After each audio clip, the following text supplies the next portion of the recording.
Hello everyone, দেখছেন একটি নাম না জানা সামুদ্রিক মাছ। এটি কিন্তু অনেক হিংস্র এবং বিশাল বড় সাইজের। এবং এটা যে দেখতে পাচ্ছেন, এটি বলুন তো কি? এটি হচ্ছে শার্ক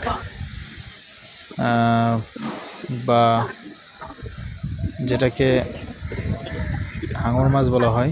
এই হচ্ছে সেই হাঙর মাছ। এবং দেখুন কতটা সচ্ছলভাবে এখানে ঘুরে বেড়াচ্ছে।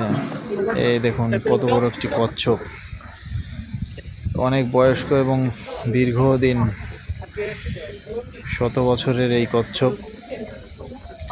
এটা হচ্ছে কক্সবাজার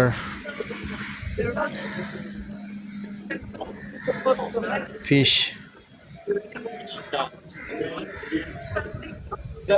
ভ্যালির সবচাইতে বড় নিদর্শন এই কচ্ছপ এবং শার্ক। আশা করি ভিডিওটি ভালো লাগবে সবার। ভালো লাগলে অবশ্যই শেয়ার করে পাশে থাকবেন।